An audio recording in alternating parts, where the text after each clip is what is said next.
What is your position on the plan of the International Criminal Court to investigate former President Rodrigo Duterte over his war on drugs? I urge kayo, Filipino, to rally behind and support the new leaders.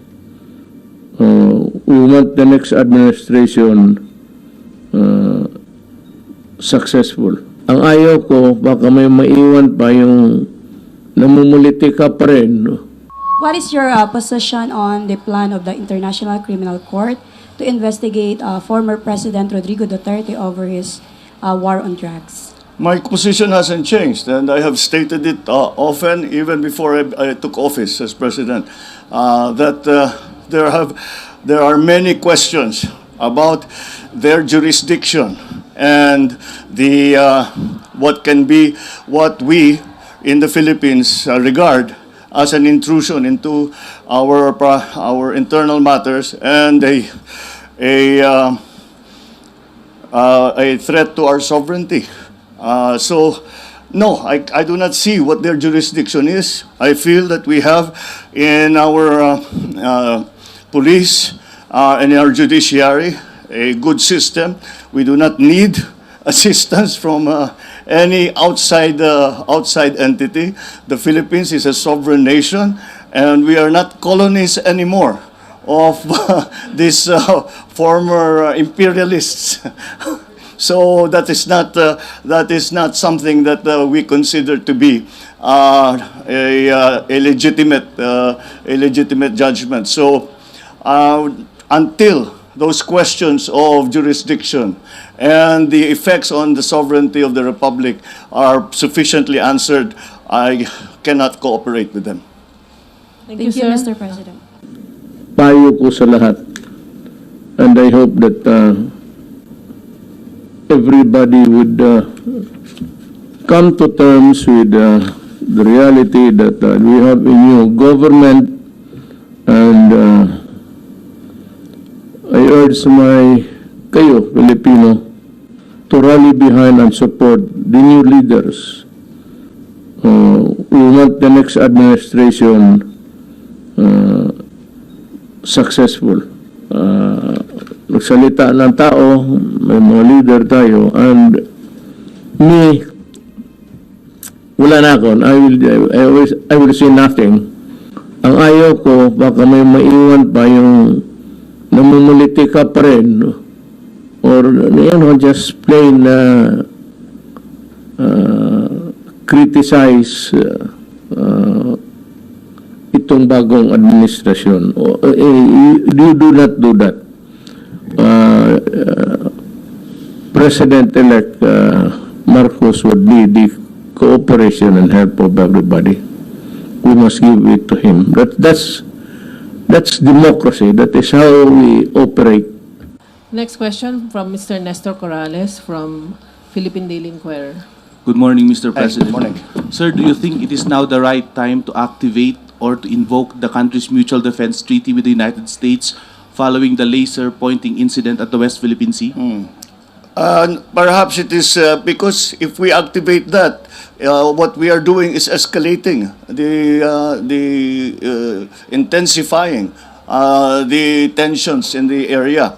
And I think that would be counterproductive. Besides, despite the fact that it was a military-grade laser that was pointed at our Coast Guard, I do not think that it is sufficient for it to trigger the Mutual Defense Treaty. So we are in constant contact, of course, with our treaty partners, not only with the United States, but also our ASEAN partners and our partners here in Asia.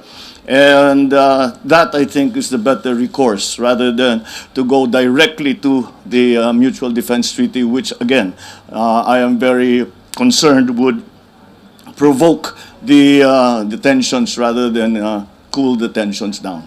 Thank you, sir. Ms. Bea Corpin from Rappler. Hi, Hello. sir. Good morning. Good morning. Sir, what prompted you, on China again, sir, what prompted you to summon the ambassador? Siyempre, malaking deal din yun, sir, to summon him. And how did the discussion go? What was discussed? Well, what we discussed, and I said that the laser pointing incident was only a part of what we are seeing as a intensifying or a escalating of the actions of the militia of China, the marine militia of China, the Coast Guard of China, and the Navy of China. And actually, I said we have to find a way around this, because if we are such close friends, such as China and the Philippines, these are not the kind of incidents that we should be talking about between the president and the ambassador to the Philippines from China.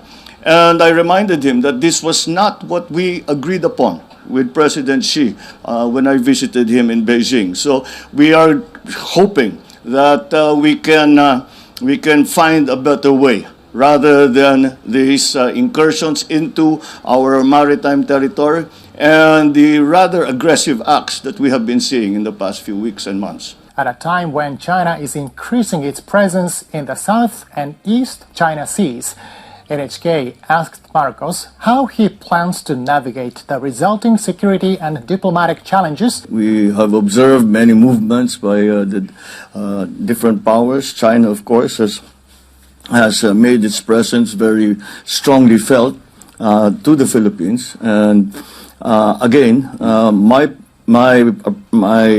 view on the subject is that we are defending our territory against claims being made against our territory. And so we, as a sovereign nation, have to do everything that we can to defend it. Now, I do not think that the solution is a military one. And so we must continue to engage all parties involved. We must continue to counsel everyone who is involved in the South China Sea for restraint and to try to resolve whatever issues there are in a peaceful way. And that, I think, is the fundamental aspiration for the Philippines, is that we maintain the peace and we dial down the increasing tensions in the region. I suggested to him that some of the incidents that we see are happening in South China Sea seem to be indicative of a failure of communication. And so I said, let us improve our communication. We already have a task force that is a bilateral task force with China and the Philippines that are supposed to talk about and try to resolve some of these incidents that we see happening in South China Sea. And but my suggestion and my proposal to the President Xi, was that we raise the level of that bilateral task force. How was the response from President Xi? He was very open to the idea. What's your view on Taiwan contingency? We do consider ourselves very much on the front line. If there is conflict, if there is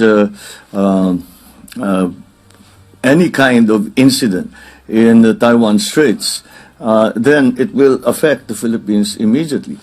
If there is conflict and an outright force being used, or there's actual fighting going on, it seems impossible to me that the Philippines will not be involved in one way or another. We will certainly not go to war with anyone, but we will somehow, because of our physical proximity to whatever could be happening, simply because of that, we see that the Philippines has to take measures to protect itself. Like Japan, we have one side China, we have one side United States, and defending our sovereignty.